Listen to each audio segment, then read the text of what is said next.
Way! Can you see me okay? Excellent. Hello. If I can hear you very well, but this is all Yeah. about testing stuff. Because my microphone's plugged in, that's why I can't hear you. So just to explain what we're doing, we're going to do a live stream with regards to all the new packages that I'm putting in place, and I have a lovely Hannah here joining me this evening. And Hannah is a makeup student who has experience working with different ages and different skin tones. So Hannah, what I'm just going to do is, because I'm not sure if I can actually hear you because of my microphone, so I'm going to just experiment to see if that makes a difference. Can you Yes. hear me? Okay. To work this around now and see if I have microphone or not, or I can hear people. That's going to be fine. So, yes, I said tonight we're going to be talking to Hannah and talking about things like my brand packages, which I've just recently launched, and part of that package is to have your makeup done. We're answering questions that people posed to me on social media in the last couple of weeks, and we're also going to talk about the live stream that I did on Twitter a couple of weeks ago, which showed that I don't have much makeup knowledge. That's all. And the feedback that I received about it. So let's jump straight into that. So as I've moved more on to doing video with Instagram now, a lot of the stuff I was doing was on Twitter, and I did a video recently talking about some tips and tricks of when you do your makeup and for photography that I picked up by listening to some vlogs and things like that. And I did get a very detailed amount of feedback from a particular person, which I think is worth we go in. So I was saying a lot about, my photography is all about making you look natural. I don't like over the top type of makeup, and we want to bring out the natural and enhance the natural features that you have as an individual. And what the feedback was is that, the person wants to look well and healthy and have really clear and shining eyes, and not too much with various different things. And to also be careful, because my suggestion was that to go to a makeup counter beforehand and ask for a quick makeover. But the feedback I received is not a great idea. So Hannah, if you think about that, that's not the greatest suggestion, I suppose? Yeah, I mean, it's always useful to go to makeup counters anyway. I mean, if you're thinking of buying new makeup, not just for a photo shoot, but in general, it's useful to go and speak to someone who knows about the products that they're selling and can give you advice based on your skin type. But yeah, like if you're going to go maybe and do a professional photo shoot and have a professional headshot done, which is what you would be offering, then you would probably want to do some research beforehand and have an idea of what you want to look like, and sort of practice on your own if you're going to be doing your own makeup, or if someone else is going to be doing your makeup, like a professional makeup artist, then sort of really give them an idea of what you want and be very specific, because your idea of natural and your interpretation of that might be different to the makeup artist or the person doing your makeup on the makeup counter. So it's always useful to have like a picture maybe of this, the idea of what you want, or if you can tell them like a particular look that you're going for, if you have more experience with makeup, it always helps. But yeah, just to sort of experiment and learn what works for you, rather than just sort of going up to the makeup counter and like having a full makeover and then going home and trying to recreate that again, but maybe it, it's not really what you're looking for.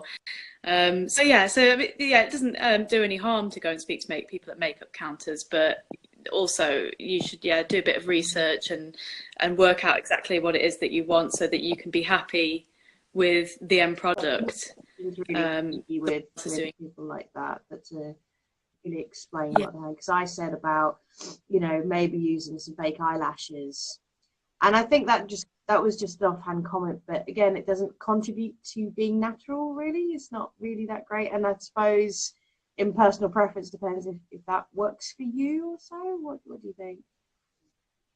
Yeah, again, it's all, makeup is all like personal preference, and you know, and it's all what you feel comfortable with. But obviously, yeah, if you're going for like professional and natural look, you don't want to be too over the top with it, because there's a time and a place, obviously, for like more dramatic makeup. But I think if you were going to go down the false lashes route, you could put on a couple of individual lashes rather than like a full strip. Because they tend to be, you know, much more dramatic and more of like an evening look. Take a couple of false ones and put them in the corners, like individual lashes, which just come like on a little blob almost, with just a couple of lashes on them. So if you just want to do that just to add a bit of definition to the eyes, make them look wider or change the shape of the eyes, then you can do that. But like, yeah, there's no need to run and do that if you're not comfortable with it, or if you've not got the experience with it. But yeah, again, it's just all sort of learning how far you want to go with makeup and how comfortable you are with it.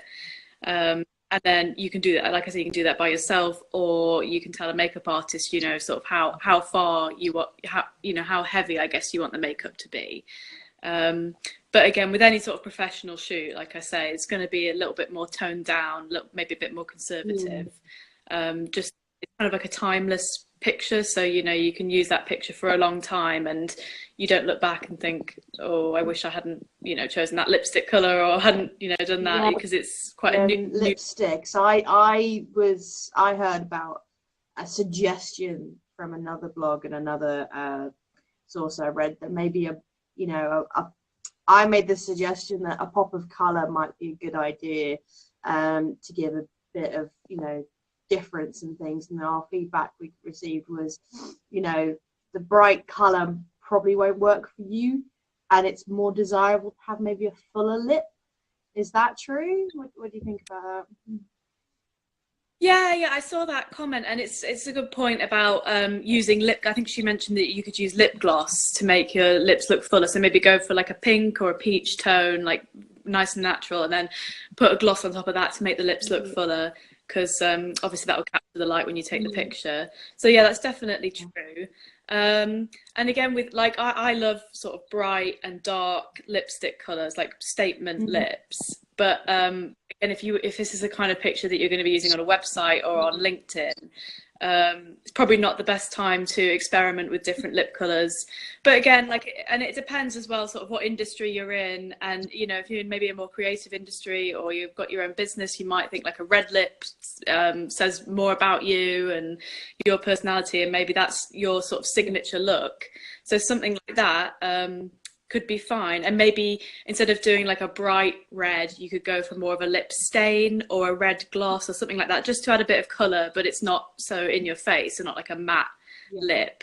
But again, like, yeah, there's always sort of boundaries with it. And when in doubt, I think just sort of, especially with a professional picture, just sort of play it safe and stick to natural colors, and just keep it looking like nice, fresh and youthful.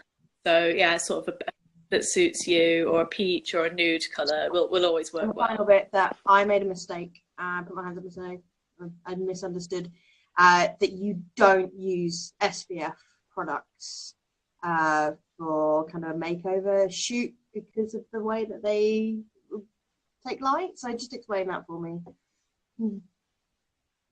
Yeah, so sometimes what you can get, if you use SPF foundations, you can get flashback from the sort of the studio lights, or if someone's using a camera with flash, you can get the flash. So sometimes you'll get sort of parts of the face will go very white, because it kind of bounces the light back. Yeah, so as a general rule of thumb, you know, we're told to avoid products with SPF in them if you're having a photo taken. That's just a good rule to follow. Yeah, so again, if you're looking for a foundation without SPF, you can just go on Google or go into Boots or a department store and speak to people on the counters there and say that's what you're specifically looking for. And that there's plenty of choice out there of products without SPF in them, so they're definitely available. And if you're having your makeup done professionally and you've got a makeup artist on the shoot, then they will probably know not to use SPF products. Yeah. So you should be Fantastic. fine there. Okay. We've covered all the bits of feedback I got from my video, so hopefully we're going to just get those bits fixed. It's fun. And now we're going to go on to the questions I put out and people responded. So our first question, and we've discussed this a bit, was, can you make me look 19 again? Yeah, so we rephrased for makeup tips to look younger. So there are ways to sort of, again, brighten up your appearance, look more youthful, while still sort of keeping it natural looking. So one of a really simple tip that a lot of people do is putting a light concealer under the eyes. So using a light liquid concealer. So go for sort of a shade or two lighter than your foundation or your natural shade, and just sort of dab that on the under eye area, and it brightens up that whole area. And it also stops the face from looking flat in photos. So you kind of have, you're kind of bringing out the structure of your face a bit more and highlighting that. And it just sort of, it brightens up the whole under eye. So if you have any under eye bags or you're looking a bit tired, just sort of, apply that light coloured concealer on. And then also make sure that you just set that with a bit of setting powder, because otherwise the concealer will sort of settle in any fine lines, and it will just highlight those lines more. So if you put a setting powder on top of that, it will just set that concealer into place and it won't move around too. Okay. So that's a good tip to use. Another one is to sort of make the lashes look fuller and thicker, because obviously as people get older, they will lose eyelashes, but they won't grow back as quickly as they used to. So sometimes the lash line can become a bit more sparse than it used to be. So what you can do is just do tight lining, a thing called tight lining. So that's just where basically you take your eyeliner and do it along the top waterline. So some people don't like doing this, but you would have to sort of lift the eyelid up and do that sort of inner rim of the top waterline. But that will just really subtly add more definition to the lash line and make it look like the lash line is fuller. So for that, I would advise using a dark brown rather than a black, just because it's not as jarring. And again, if you don't like doing that, you can just do try and do it as thin and as close to the lash line as possible, just along the eyelid. Again, just with a dark brown eyeliner, and that will make the eyelashes look fuller. So that's quite a good tip as well. So yes, I mean, there's lots of little tips and tricks that you can use, like blusher and things, just to sort of liven up the complexion a bit and look more youthful. Sorry, I got a sore throat. And time of year. And filling in the brows as well. Again, just making them look a bit thicker and fuller. Again, it's just going to look more youthful. So there's just really simple tricks. It's nothing too complex, but it will just sort of brighten up the face a bit. Okay, so the second question we had was, don't wear makeup usually, so how do I know I'll still look natural? So I would just say make sure that you blend everything really well. So when you're applying foundation, make sure you really work it into the skin. So if you're applying it with a sponge or a brush, I spend quite a lot of time when I'm doing other people's makeup. I will spend a lot of time just blending the foundation into their skin and sort of making it go into their skin seamlessly, so that it doesn't sort of sit on top and cake. Because you don't want it to sort of highlight any texture in the skin too much or look too cakey. So yeah, so I just say keep dabbing the foundation in until you're happy with it and you feel like it sort of replicates your skin. I would say also as well, don't worry if you're having your photo taken. Don't worry if you have it done by an artist and you maybe think it looks a bit heavy, because because what you find. Sorry, carry on. So yeah, so hey, I forgot what I was saying. Oh yeah, so yeah, if the makeup seems a little bit heavier than what you're used to, like not ridiculous, but it's a little bit heavy, don't worry, because the cameras and the lights have a way of washing out the makeup slightly. I've found that before, that when I've done someone's makeup and I've taken a picture, the camera doesn't always pick every detail up of that makeup, so you can get away with going a bit heavier. And also, when you've got the studio lights and everything up, it kind of gives that soft focus to the face, so it kind of blends everything nicely. So yeah, so don't worry too much about that. Obviously you don't want it to be like a crazy amount of makeup, but more than you're used to is fine. And yeah, and again, if you're not sort of used to using foundations and you have really good skin anyway, it's not necessary that you would have to use a foundation. So you could just use a BB cream or a tinted moisturizer for sort of a more sheer coverage, and that will look more natural. Great. As well. Our next question was, have sensitive skin. How do I know if I'll react to the makeup? Yeah, okay, so this was quite a good question. Everyone's so different, and and some people are absolutely fine with wearing makeup. Some people, it can really break them out in acne, or they can get rashes, or they have really dry skin. So it all depends on sort of what your experience is with makeup, or if you have any experience with wearing makeup, and how your skin reacts to it. Because you might already know certain ingredients that your skin reacts to. So if you're having your makeup done professionally, if you're really concerned about it, you can speak to the makeup artist beforehand and let them know that you have very sensitive skin and the ingredients that you generally avoid. And a professional makeup artist should have enough options in their kit that they can cater to you. If you're not sure about sort of what brands to use, so you've never really sort of looked into it before, I know mineral makeup can be very good for sensitive skin. So things like Bare Minerals is a popular brand.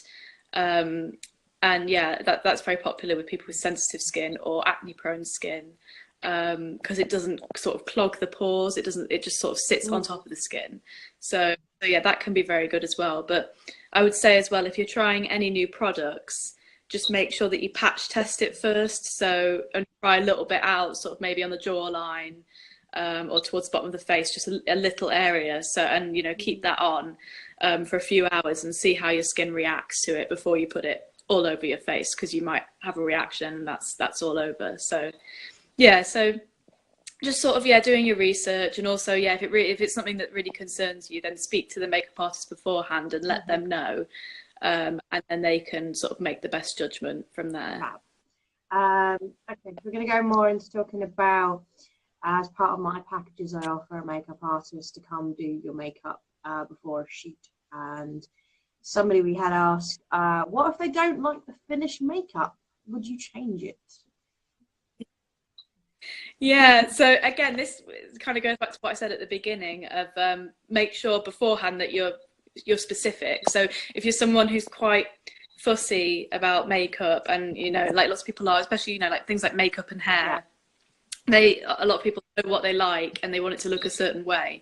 So yeah, just be as helpful as you can and be as specific as you can. Like I say, bring a picture of what you want, if you think that would help, so that the makeup artist has a good idea of what you want.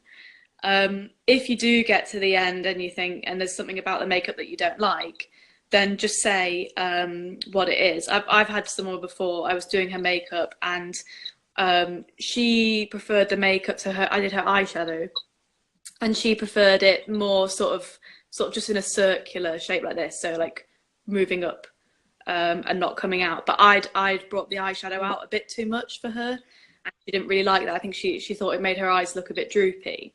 So she just asked me, so all I did, I just cleaned that up with a cotton bud and some concealer and reapplied the makeup a bit to sort of go around on the eyelid a bit more. And it was something that was quite simple to sort out. So anything like that. And again, if you're doing your own makeup, cotton buds are always really good for sort of cleaning things up and reshaping things if you don't quite like it. And concealer as well for covering things. Or you could even use a bit of makeup remover on a cotton bud just to get those sort of details and everything if there's something that you don't like, because usually it will just be a small change that can be changed quite easily. At the end of the day, so yes, people might feel in a scenario they don't want to be not ungrateful, but they will make themselves feel uncomfortable by going, oh, I don't like this. But unless they communicate that to you, you can't make a change, or you can't give them what they want. So it's important to tell them. Yeah. Thing like don't be afraid. I know it's difficult because you've all been in that situation where like you maybe like you're not as you don't like sort of the confrontation and being honest about if you don't like something, but it does help the makeup artist to know that you actually really do like the makeup and you're not just saying that you like it, and like I say, usually it's just a little change that a person might want. Like maybe they don't like the lip color that the makeup artist has used, and that's something that's really easy to change. They can just remove that and apply something else. And you can phrase it in a way like sort of saying like, oh, this isn't really what I'm used to doing. That's not how I would do it myself. I prefer like this kind of shape or these colors. And just sort of give the makeup artist a bit of guidance on what you want. But like I say, the more detail that you can give at the beginning of the session before they apply the makeup, the better, just so they have a good idea. I think of what when you you're want. thinking about like the package I provide, where you're making an investment, you're paying money for this, and the last thing you want is something that you're not 100% happy with. So it's really important to communicate your feelings to people, even if you may feel that you upset somebody, but at the same time, it's all about you, and you want to make sure you get the best out of it. So let's go on to our last question. It was asked, can I have a makeup test run before so I know what to expect? Yeah, so this depends on the makeup artist. So a lot of them will do. I know, like certainly with things like bridal makeup, they will very often do a test run. With professional makeup, I'm not too sure. I think it will probably vary from artist to artist. But like if that's something that you'd like to do, then get in touch with the makeup artist and see if that's something that they would be available. They can meet up with you and do that quickly, and just sort of give you a run through so you know what to expect. And if there is anything about it that you don't like, you can tell them then, and then that's sort of like a nice practice run for the real thing. And even if it's just to talk to them about sort of what products they're going to use, especially if you have sensitive skin, it can be good just to sort of talk to them either face to face or by email, just to let them know those requirements that you have. But it depends on the artist, but it'd be worth just speaking to them beforehand. I think with my packages, I work with a couple of different independent people, and I wouldn't be worried if they were inquiring about a shoot and they wanted more information. I would, they will find all the details about the people I work with on my booking page and on my website, and if they wish to go ahead and email them and give them a call, then do so, because they want to make sure that person's happy, and anything that I can do or facilitate for them is going to make their experience better. So that's all our questions for this evening. We have many. Well, we've had a couple of people come through the actual questions. So close up this evening by saying thank you, Hannah. Really appreciate your time being here. So what I'd love you to do is I'd love everybody to follow Hannah. You can find her on Instagram. What's your Instagram name? It's hanm.makeup. And when you find her, what you need to do is direct message her on here and let her know that you're interested, as she is providing a free makeup session, and that is awesome. So she will give you the opportunity to have a free makeup session. Just send her a DM and you can organize that together. So we're going to have another guest soon. We're going to have Kat Sawbridge, who's from Your Wardrobe Edit and Personal Stylist, coming on the 20th of this month, do another video like this. But I'm going to say thank you so much, Hannah. You've provided us loads of awesome information, and I'm going to end this now by, have a great evening, and I'll see you guys soon. Okay, bye.